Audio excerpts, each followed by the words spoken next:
O Senhor é meu pastor, nada me faltará. A vida de Davi, uma tapeçaria tecida com fios de triunfo e tragédia, fé e fracasso, permanece como um testemunho do amor e da misericórdia eternos de Deus. Seus salmos, imbuídos de emoção crua e profunda intimidade com o divino, continuam a ressoar com os crentes séculos depois.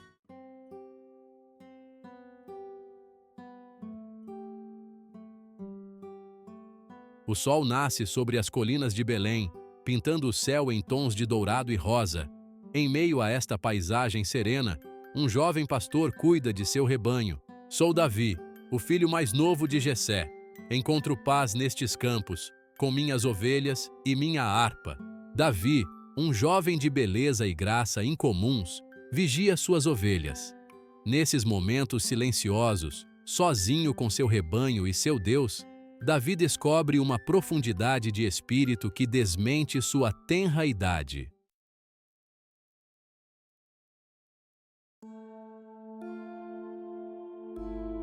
Nas colinas de Efraim, um homem de Deus recebe uma mensagem divina. O Senhor fala a Samuel, revelando sua insatisfação com o rei Saul. Senhor, a quem ungirei? Samuel, sobrecarregado por esta pesada tarefa, busca a orientação do Senhor. Vá a Belém, a casa de Jessé, pois eu providenciei para mim um rei entre seus filhos. Com fé inabalável, Samuel embarca em uma jornada que mudará para sempre o curso da história de Israel.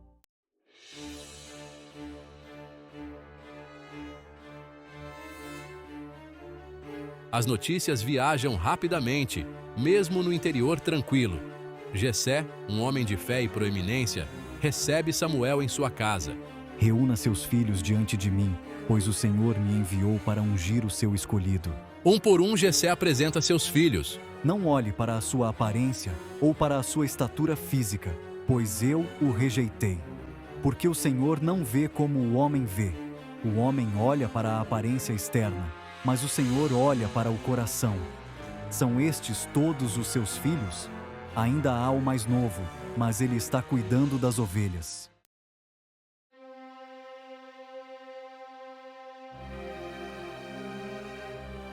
Mande chamá-lo, pois não nos sentaremos até que ele chegue aqui. Um mensageiro é enviado e logo Davi chega. Levante-se, pois é este. E Samuel ungiu Davi, no meio de seus irmãos. E o Espírito do Senhor veio sobre Davi daquele dia em diante.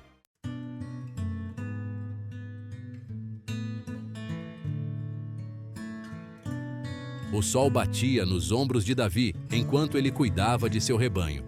Davi, embora jovem, possuía qualidades de paciência, coragem e um conhecimento íntimo da terra. Ele havia enfrentado sua parcela de desafios na natureza. Cada encontro aprofundando sua confiança na proteção de Deus. Davi sabia que o Deus que cuidava de Israel também cuidava da mais humilde de suas criaturas.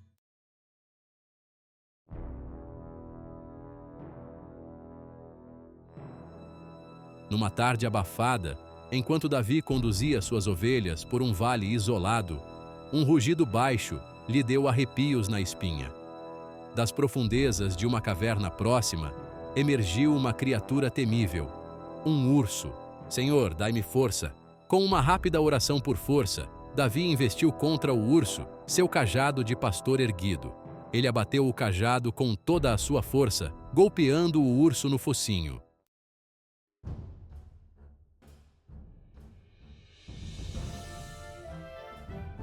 Uma luta feroz se seguiu, um borrão de pelo, dentes e poeira. Finalmente, enfraquecido pelo meu ataque implacável, o urso tropeçou e caiu. Quando a adrenalina baixou, Davi estendeu a mão para sua harpa, seus dedos tremendo levemente enquanto dedilhava um acorde. Uma canção de louvor fluiu de seus lábios, uma melodia de gratidão e admiração. Quando o sol se pôs no horizonte, eu sabia que esta vitória não passava de um prelúdio para os maiores desafios que estavam por vir.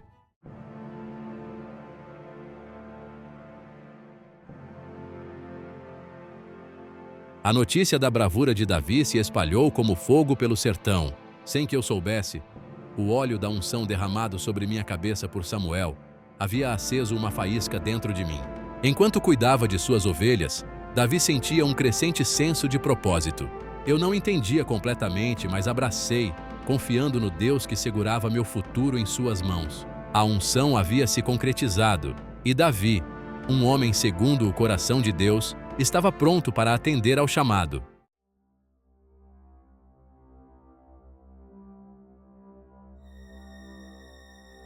Os ecos da vitória ainda ressoavam pelas colinas de Israel. Observei Davi, jovem e vibrante, se aquecer na adulação do povo. Uma semente de ciúme, plantada no terreno fértil da insegurança, começou a criar raízes no coração de Saul. Mas quanto mais eu tentava suprimi-la, mais forte a sensação crescia, distorcendo meus pensamentos e envenenando meu coração.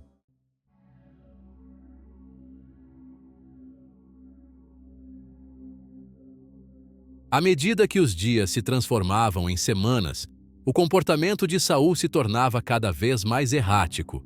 As canções da vitória de Davi, elas me seguem por toda parte. Não consigo escapar deles. Seus cortesãos, sentindo seu descontentamento, cochichavam entre si, com cuidado para não incorrer em sua ira.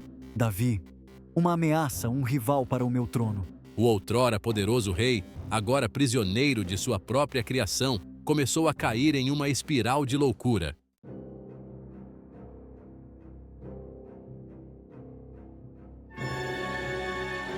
O comportamento irracional de Saul se tornou cada vez mais alarmante. Traidores, todos eles, conspirando contra mim, conspirando com Davi. Uma noite fatídica, enquanto Davi tocava a harpa na presença do rei, a frágil sanidade de Saul se estilhaçou. Espero que minha música possa trazer paz ao rei. Com um rugido de raiva, ele arremessou a lança em direção a Davi, mirando no coração do jovem que havia se tornado objeto de sua inveja consumidora.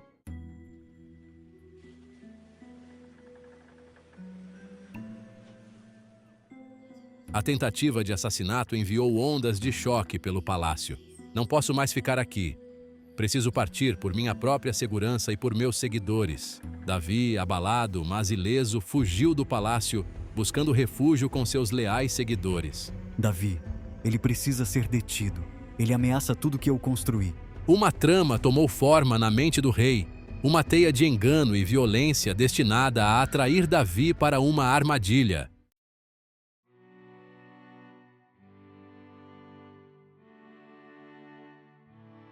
A natureza selvagem se tornou o santuário de Davi, uma paisagem dura e implacável que refletia a turbulência em seu coração. Cercado por seguidores leais, homens que abandonaram a vida cortesã para ficar ao meu lado. Apesar das dificuldades, Davi tirou forças de seu apoio inabalável. Saul me persegue implacavelmente, movido por um ciúme que distorceu seu coração. Mesmo no exílio, suas qualidades de liderança brilharam intensamente, forjando um laço de fraternidade que transcendeu suas circunstâncias.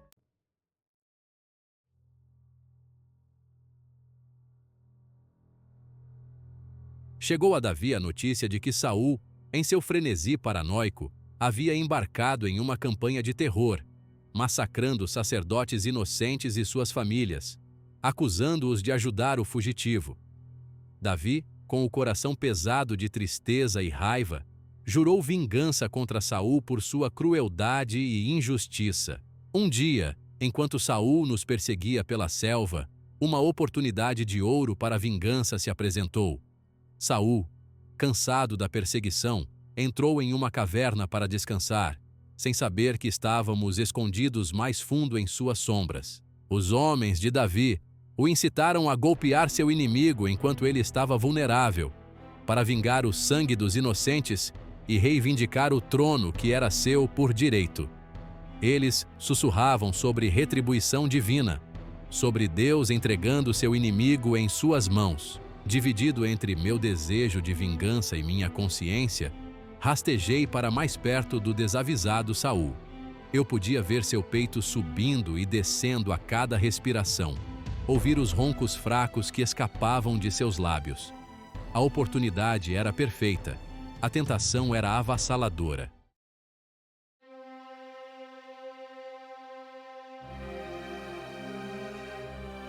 Mas quando Davi ergueu a mão, prestes a desferir o golpe fatal, seu coração recuou. Ele não conseguia se obrigar a ferir o ungido do Senhor, mesmo aquele que havia se tornado seu inimigo, que o havia levado ao exílio e procurado derramar seu sangue. Em vez de tirar a vida de Saul, cortei furtivamente um pedaço de seu manto, um gesto simbólico, um testemunho de minha misericórdia e um lembrete de que a vida de Saul estava em minhas mãos. Então, recuei de volta para as sombras com meus homens, deixando o rei adormecido tranquilo. Quando Saul acordou e descobriu o que Davi havia feito, ficou tomado de vergonha e remorso. Ele percebeu a profundidade da lealdade de Davi, a nobreza de seu caráter. Ele chamou por Davi, reconhecendo seus erros e implorando por perdão. Davi, você é mais justo do que eu. Você me tratou bem, mas eu o tratei mal. Que o Senhor o recompense bem pela maneira como você me tratou hoje. Davi, com o coração cheio de emoções conflitantes, emergiu de seu esconderijo. Ele confrontou Saul, não com acusações ou recriminações, mas com palavras de paz e reconciliação. Asseguro-lhe, Saul, não tenho intenção de machucá-lo. Eu ainda o reconheço como o ungido do Senhor. Naquele momento, em meio à beleza desolada da selva da Judéia, uma profunda verdade foi revelada. A misericórdia e o perdão são muito mais poderosos do que a vingança e o ódio. Davi, ao poupar a vida de Saul, demonstrou uma profundidade de caráter que o diferenciava, não apenas como líder, mas como um homem segundo o coração de Deus.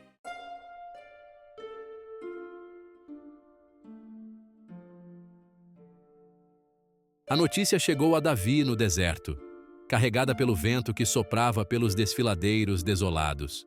Saul estava morto, morto em batalha contra os filisteus. Seu reinado, antes cheio de tanta promessa, havia terminado em tragédia e derrota. Saul, morto, como pode ser?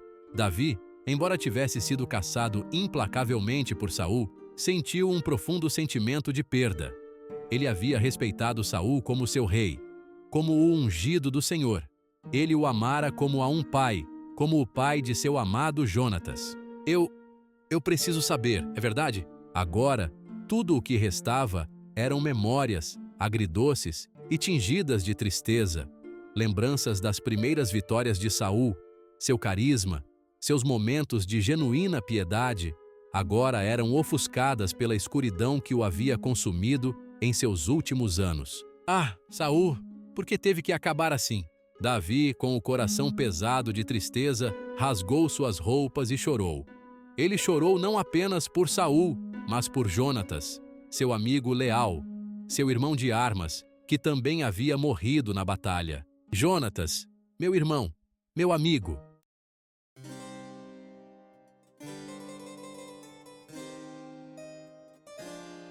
Os anos se passaram. Davi, agora rei de Israel, reinou com sabedoria e justiça. Ele uniu as tribos, expandiu as fronteiras do reino e estabeleceu Jerusalém como sua capital. Ele trouxe a Arca da Aliança para a cidade, dançando diante do Senhor com alegria e abandono. Aqueles foram os dias de triunfo, de unidade, de alegria. No entanto, mesmo ao experimentar o auge de seu poder e sucesso, uma sombra espreitava nos recessos de seu coração.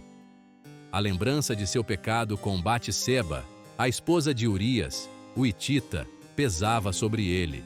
Batseba, o que eu fiz? Ele havia sucumbido à tentação, permitindo que a luxúria turvasse seu julgamento, levando-o por um caminho de engano e assassinato. Ele havia enviado Urias para a morte em batalha, na esperança de encobrir seu adultério e reivindicar Batseba como sua. Meu pecado! Ele me assombra. O profeta Natã o havia confrontado, expondo seu pecado com uma parábola comovente.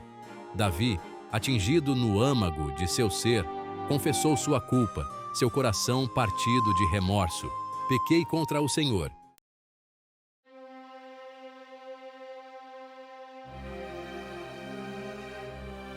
Tem misericórdia de mim, ó Deus, segundo o teu amor leal, segundo a tua grande compaixão, apaga as minhas transgressões.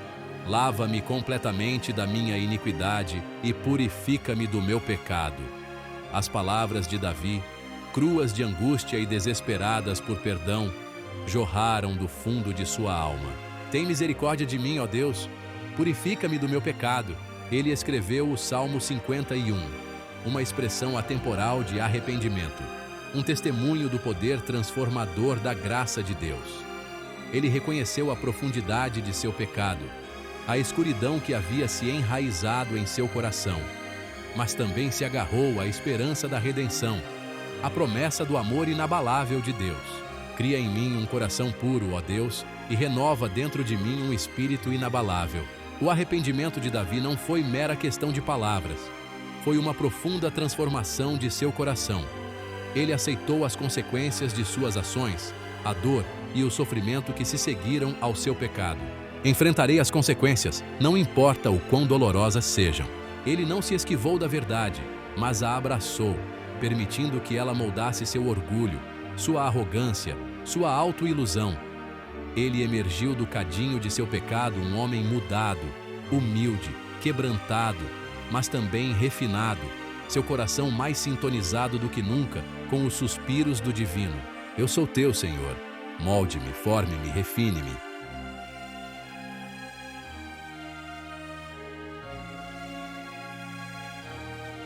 O coração de Davi, antes cheio da alegria da vitória e da satisfação de um reino unido, agora pulsava com um tipo diferente de dor. Era uma dor nascida da traição, uma ferida infligida não pela espada de um inimigo, mas pela rebelião de meu próprio filho, Absalão. Absalão, belo e carismático, havia permitido que a ambição envenenasse seu coração. Alimentado por injustiças percebidas e invejoso do poder de seu pai, ele havia conspirado nas sombras, sussurrando promessas de mudança, de uma nova ordem, de um reino onde ele, não Davi, governaria. A notícia da rebelião do meu filho me atingiu como um golpe físico. Eu mal conseguia compreender como o filho que eu amava, o filho que eu havia criado nos caminhos do Senhor, poderia me trair tão completamente.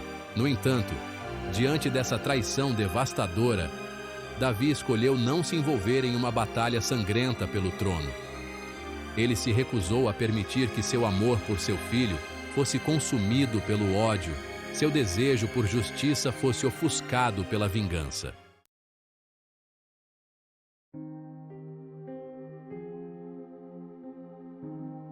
Em vez disso, ele fugiu de Jerusalém, acompanhado por um pequeno grupo de seguidores leais, seu coração pesado de tristeza e um profundo sentimento de perda. Ele entendia os perigos da guerra civil, as consequências devastadoras de um reino dividido contra si mesmo. Enquanto caminhava, orei pela segurança de Absalão, mesmo sabendo que meu filho queria tirar minha vida. Instruí meus homens a lidar com misericórdia com Absalão, caso o encontrassem em batalha. O amor de um pai, inabalável e incondicional, ardia intensamente dentro dele, mesmo quando seu coração doía com a dor da traição. O confronto inevitável veio logo. As forças de Absalão, encorajadas por seus sucessos iniciais, encontraram o exército de Davi em uma batalha feroz que se espalhou pelas encostas arborizadas. Dividido entre meu dever para com meu reino e meu amor por meu filho, esperei ansiosamente por notícias da linha de frente. Meu coração batia forte no peito, cada momento parecendo uma eternidade.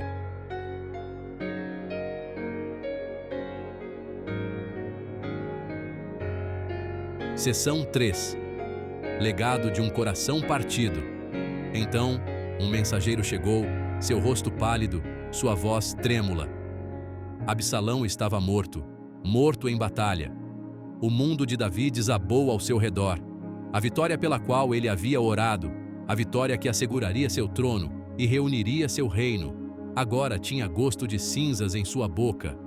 "Ó, meu filho Absalão!" ele gritou, sua voz cheia de angústia. Meu filho Absalão, quem me dera que eu tivesse morrido por ti, ó Absalão! Meu filho, meu filho!"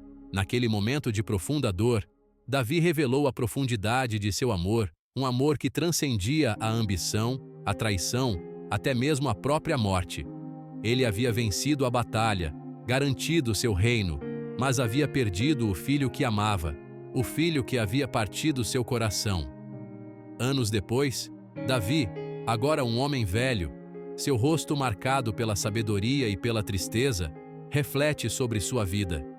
Ele sabe que mesmo em seus maiores triunfos, ele está para sempre marcado pelo legado de seus pecados e pelo poder duradouro do amor de um pai. Foi uma perda que permaneceria com ele pelo resto de seus dias. Um lembrete constante da fragilidade da vida, das complexidades dos relacionamentos humanos e do poder duradouro do amor de um pai.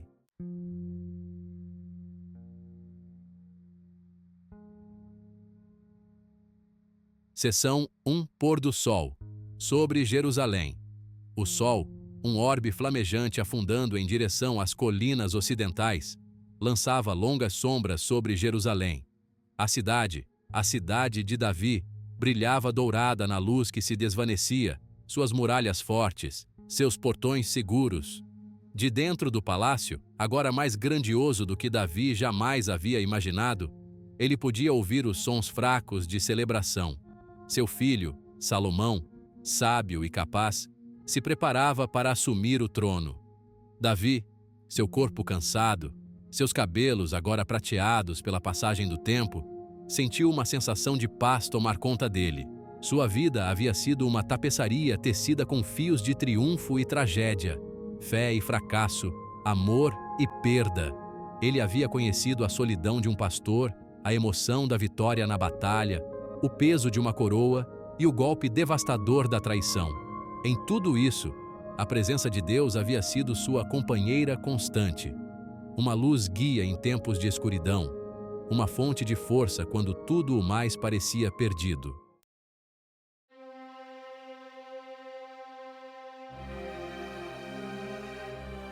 Seção 2. A canção final de um rei. Ele chamou por sua harpa, sua madeira polida e lisa por anos de uso, suas cordas ainda capazes de produzir melodias que agitavam a alma. Seus dedos, agora retorcidos pela idade, moviam-se lentamente pelas cordas, evocando uma melodia ao mesmo tempo assombrosa e familiar. Era uma canção de ação de graças, uma canção de arrependimento, uma canção de fé inabalável. Ele cantou sobre a fidelidade de Deus, sua misericórdia, seu amor duradouro que se estendia até mesmo ao mais indigno de seus servos. Ele cantou sobre as lições aprendidas, as batalhas travadas, as vitórias conquistadas e as derrotas sofridas. Ele cantou sobre o amor que havia conhecido, a dor que havia sofrido, a alegria que o havia sustentado, mesmo em suas horas mais sombrias. À medida que sua voz se esvaía na quietude da noite, Davi sentiu uma sensação de completude tomar conta dele. Ele havia lutado a boa luta, havia terminado a corrida, havia guardado a fé.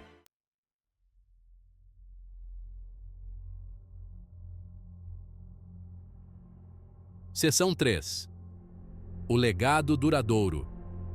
O legado que Davi deixou para trás se estendia muito além de suas conquistas militares ou de sua acuidade política. Ele foi lembrado não apenas como um grande rei, mas como um homem segundo o coração de Deus, um homem imperfeito, mas profundamente espiritual, que buscava viver de acordo com a vontade de Deus, mesmo quando tropeçava e caía. Seus salmos, aquelas expressões cruas e honestas de fé, dúvida, alegria e desespero, continuaram a ressoar com as pessoas muito depois de sua morte. Eles se tornaram a linguagem da alma, oferecendo conforto em tempos de tristeza, inspiração em tempos de dúvida e um caminho para se conectar com o divino. O menino pastor que outrora cuidava de seu rebanho nas colinas de Belém havia se tornado um símbolo do amor e da fidelidade duradouros de Deus, um lembrete de que mesmo em nossa fragilidade e imperfeição, somos capazes de alcançar a grandeza quando entregamos nossas vidas a um propósito maior do que nós mesmos. A história de Davi, um conto atemporal de fé, redenção e o poder duradouro do espírito humano, continuou a inspirar gerações vindouras, um testemunho da verdade de que mesmo os mais imperfeitos entre nós podem deixar um legado de grandeza quando permitimos que Deus trabalhe em nossas vidas.